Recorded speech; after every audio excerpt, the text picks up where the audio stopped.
जय महाकाल। आदेश आदेश सभी को। आज हम इत्र योनि की साधना लेकर आए हैं और ये बहुत उच्च कोटि की साधना है। इसे आप करते हैं तो अपने जीवन में सब कुछ कर सकते हैं। सारे कार्य बड़े आसानी से कर सकते हैं और इसको करने के लिए कुछ सामग्रियों की ज़रूरत पड़ेगी और ये शमशानी साधना है। ये घर में नहीं हो सकती है, न खेत में होगी और केवल ये शमशान में ही होगी। ये डामर तंत्र का है और ये उच्च कोटि की साधना है और ये भूतनी साधना है जो इत्र योनि है, इत्र योनि की है। तो इसमें ये साधना कर सकती है। मारन, मोहन, उच्चाटन, यहाँ तक का सट्टे के नंबर निकाल सकती है। कैसा भी सट्टा हो उसका नंबर देगी और ये शक्ति गड़ा धन भी निकालती है।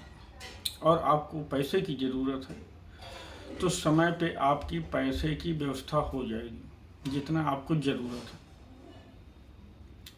चाहे जैसे भी हो पर हो जाती है। तो इसको करने के लिए पहली बात तो आप गुरु दीक्षित होना बहुत ज़रूरी है। किसी भी गुरु से आप दीक्षित हों, ये होना चाहिए। और दूसरी बात, आपके पास एक दो शक्तियाँ का होना आवश्यक है। डायरेक्ट ये साधना आप नहीं कर सकते हैं और जो लोग दीक्षित नहीं हैं वो लोग बिल्कुल नहीं कर सकते। जो लोग गुरु मंत्र, शक्ति मंत्र का जाप कर लिए हैं और ऐसे जाप करते हैं तो वो लोग ये साधना बिल्कुल नहीं कर सकते। ये छोटे मोटे साधकों की साधना नहीं है जो आज मैं बता रहा हूँ, क्योंकि शक्ति प्रत्यक्ष सामने आती है और ये 3 दिन की साधना है। सिर्फ 3 दिन की साधना है। ये काल रात्रि में होती है और ये साधना अमावस्या के दिन होती है। अमावस्या से स्टार्ट किया जाता है। देखा गया है बहुत उसमें कि ये पहले ही दिन अमावस्या पे सिद्ध हो जाती है, जिद्दा खींचती है। अगर साधक के अंदर कुछ कमी आ जाती है या समाज में कुछ गड़बड़ी हो जाती है तो उसको सही फिर से करता है। ये 3 दिन लगता है लगातार। अगर ये साधना 3 दिन करता है तो 3 दिन में ये साधना हो जाती है।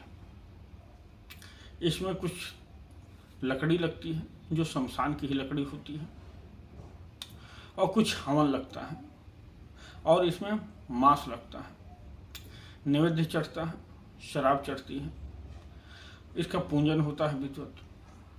पहले शमशान में जितनी शक्तियाँ होती हैं उनको भोग दिया जाता है। शमशान में जाके भोग देने के बाद वहाँ के छेदपाल, गोहिर, काली, डीमरी, शायद शमशान के राजा और शमशान काल भैरव माता शमशान काली को भोग दिया जाता है। विशेष रूप से उनसे प्रार्थना किया जाता है कि माता आशीर्वाद दे, मेरी ये साधना सफल हो।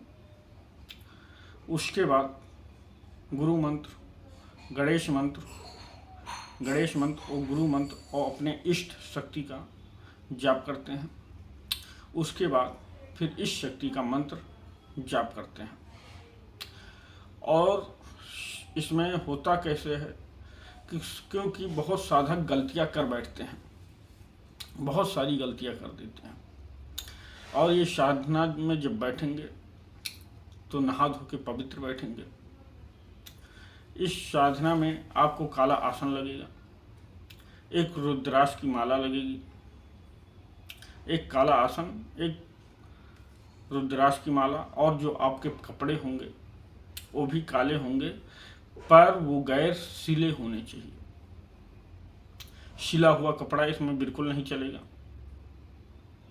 और एक चौमुखा दीपक लगेगा और सरसों का तेल लगेगा और मिट्टी का दीपक रहेगा, ठीक है।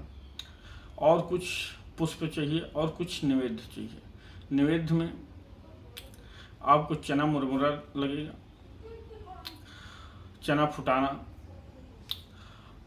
और आपको मांस लगेगा।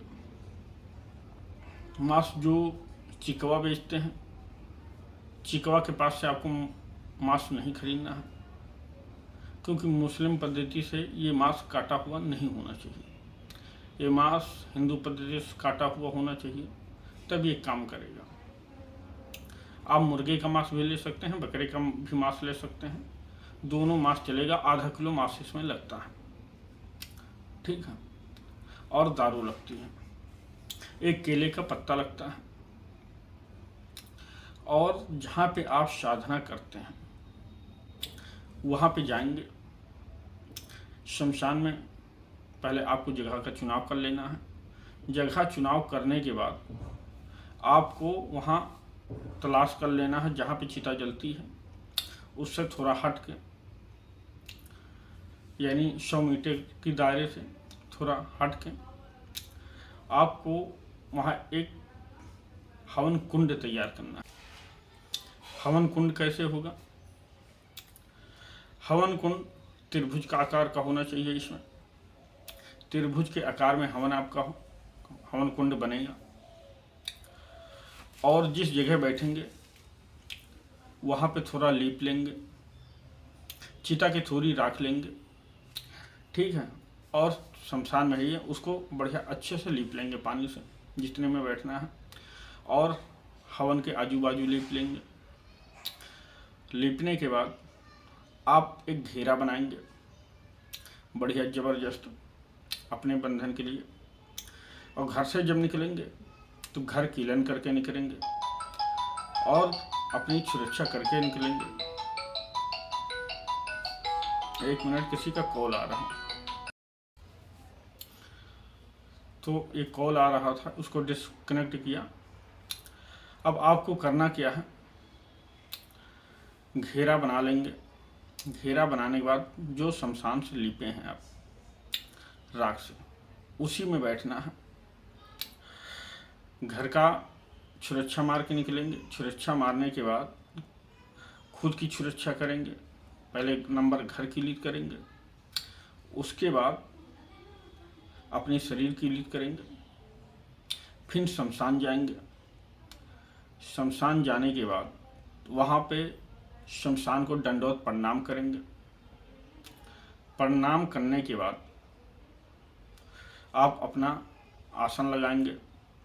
चिता की कुछ लकड़ियाँ होंगी, वो लकड़ियाँ आपको लेनी है, ठीक है। और हवन सामग्री में छाछ सबीला रहेगा, कपूर कचरी रहेगा, काला तिल रहेगा, हवन सामग्री रहेगी, ठीक है। और एक सिगरेट लगेगा, और एक दारू लगेगा, और आधा किलो मांस लगेगा, चना मुरमुरा लगेगा, और अगरबत्ती लगेगी, ठीक है। और कुछ पुष्प लगेंगे, पुष्प अपने हिसाब से ले सकते हैं। और एक चमेली का इत्र लगेगा और लोहबान लगेगी, ठीक है। तो ये सारा सामग्री लगेगा आपको। एक ही में सब चीज को मिला लेना है। और एक पीला चंदन लगेगा, ठीक है। उसको आपको तिलक करना होगा। ओम ऐं क्लीं श्री त्राहि ज्योति, कुछ मंत्र है, उस मंत्र को पढ़ा जाता है। क्योंकि मंत्र मेरा जागृत है, इसलिए मैं पढ़ नहीं सकता हूँ। उस मंत्र से पढ़ के जब टीका लगाते हो तो उससे क्या होगा, शक्ति जो आएगी वो आपके वशीभूत होगी। आएगी जब आपके सामने, जब आप मंत्र जाप करना चालू करते हैं, तब शक्ति वहाँ से आती है, चलती है, तो आपके कानों में बहुत तेज आवाज़ सुनाई देती है, चीखने की, चिल्लाने की। पहले ही मैं बता दिया हूँ, ये इत्र योनि की साधना है और ये एक भूतनी साधना है। और ये डामर तंत्र में मिलता भी है, ठीक है। तो ये चिल्लाने की आवाज़ आएगी और हो सकता है आपको भद्दी भद्दी गाली भी दे, तो आपको बर्दाश्त करना होगा। आपको डरवाएगा, धमकाएगा, डरने की ज़रूरत नहीं है।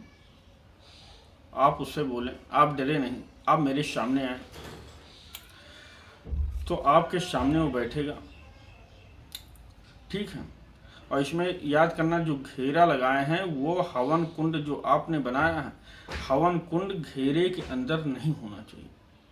हवन कुंड बाहर होगा और सारी सामग्री जो है आपके घेरे के अंदर रहेगी।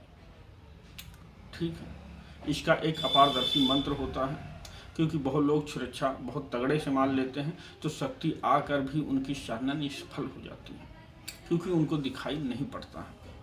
तो एक अपारदर्शी का मंत्र होता है। जिस प्रकार हमारा कांच होता है, आईना होता है, हम देखते हैं इस पार से उस पार दिखाई देता है, तभी उसी प्रकार हम इस साधना को जब मारते हैं, इस मंत्र का प्रयोग करते हैं, तो शक्ति आती है तो हमें बरोबर दिखाई देती है और सुनाई भी पड़ता है। तो जो आपने घेरा बनाया है, घेरे को लगा लिया है और सारी सामग्री अंदर है।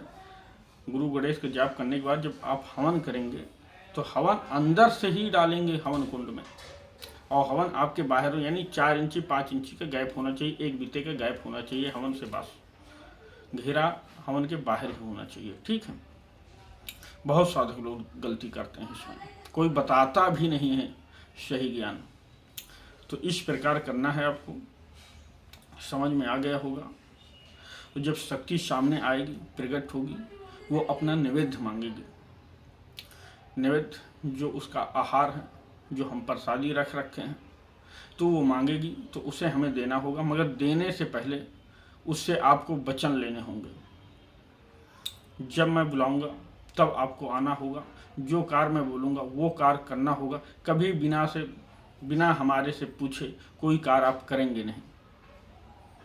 ठीक है, इस प्रकार के वचन लिए जाते हैं। तो शक्ति जब आपको वचन देगी तो उसके बदले में आपसे भी एक वचन मांगेगी। ठीक है, तो वो वचन कुछ भी मांग सकती है, सोच समझ के वचन देना। क्योंकि एक लोगों ने इशारा किया था, उनको बोला था खटिया पे नहीं बैठना, उन्होंने कह दिया हाँ, वो आजीवन आज भर खटिया पे नहीं बैठते हैं। अगर ऐसे वचन आपसे कोई मांगे तो बोल देना कि कोई और दूसरा वचन मांगो।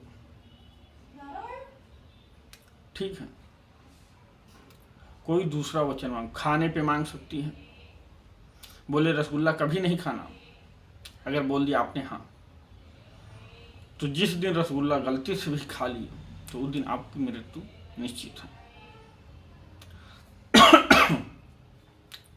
ठीक है, तो जो आपके वचन न समझ में आए तो आप बोले दूसरा वचन मांगो, या जो चीज़ आपको पसंद ना हो, आप खाते ना हो, वो चीज़ को बोलो ये वचन मैं देता हूँ। या बोले कि आग कभी नहीं खाना, तो इसमें गलती कभी नहीं करना। आग तो इंसान खाएगा ही नहीं, मगर कभी कभी क्या होता है, जो काली माँ के भक्त होते हैं कपूर मुंह में रख लेते हैं, जलता हुआ खा लेते, वहाँ भी दिक्कत आपको बन जाएगी। समझ गए? तो ऐसे वचन मत देना। ऐसे वचन दे देना कि मैं आसमान पे कभी नहीं जाऊँगा, गुलर का फूल कभी नहीं खाऊंगा, कभी नहीं तोड़ के लाऊँ। कुछ ऐसे वचन देना जो आपसे परे हो, क्योंकि जो आप भूल भी जाएं और तब भी आपको फर्क ना पड़े, शक्ति कोई आपका अनिष्ट ना कर पाए। और इसको करने से पहले आपके पास सुरक्षा मजबूत होना चाहिए, और सुरक्षा मजबूत होने के साथ साथ आपके पास जिगर होना चाहिए।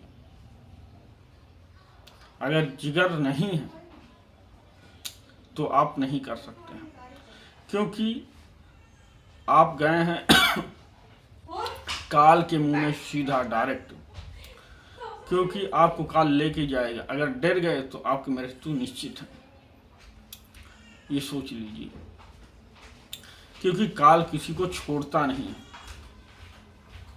अगर सुरक्षा मजबूत है, आपका गुरु की कृपा आप पे है और अपने इष्ट की कृपा आप पे है, तो आपका कोई कुछ नहीं बिगाड़ सकता लाख कोशिशों के बाद। और जिसका गुरु पे, अपने इष्ट पे, अपनी शक्ति पे विश्वास है, वो जग में सब कुछ कर सकता है, क्योंकि परमात्मा से सब कुछ मिला हुआ है। जिस प्रकार दूध होता है उसको मट्ठा बनाने पे ही घी निकलता है, उसी प्रकार इस दुनिया में शक्तियाँ भी हैं, उसको मथने पे ही पता चलता है, तभी दिखता है, उसके पहले शक्तियाँ नहीं दिखती हैं। जो लोग आते हैं कहते हैं आज गुरु दीक्षा लिया, गुरु जी शक्ति ट्रांसफ़र कर दो, गुरु जी ने बताया जाओ ये काम कर लो, ऐसे ऐसे कर लो, आधा उन्होंने किया आधा किया नहीं, बताया शक्ति आई ही नहीं। तो ऐसे ही लोग कुछ पड़े हुए हैं दुनिया में, तो ऐसे गलती मत करना।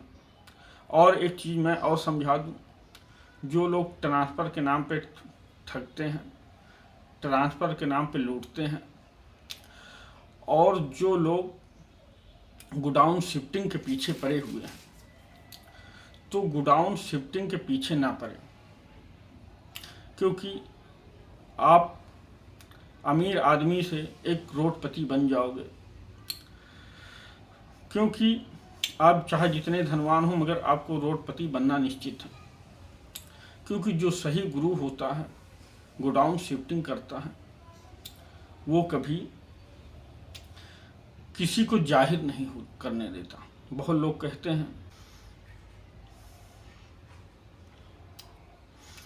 हैं पुड़िया ले आओ मैं काम कर दूंगा, या वहाँ की कुछ धूल ले आओ मैं काम कर दूंगा, या मुझे दिखा दो कहाँ पे है मैं काम कर दूंगा। कुछ लोग काम मांगते हैं, तो इन लोग से बचिए, ये फ्रॉडगिरी करते हैं, इसमें आपको मूर्ख बनाने के सिवा कुछ नहीं होगा, समझ गए?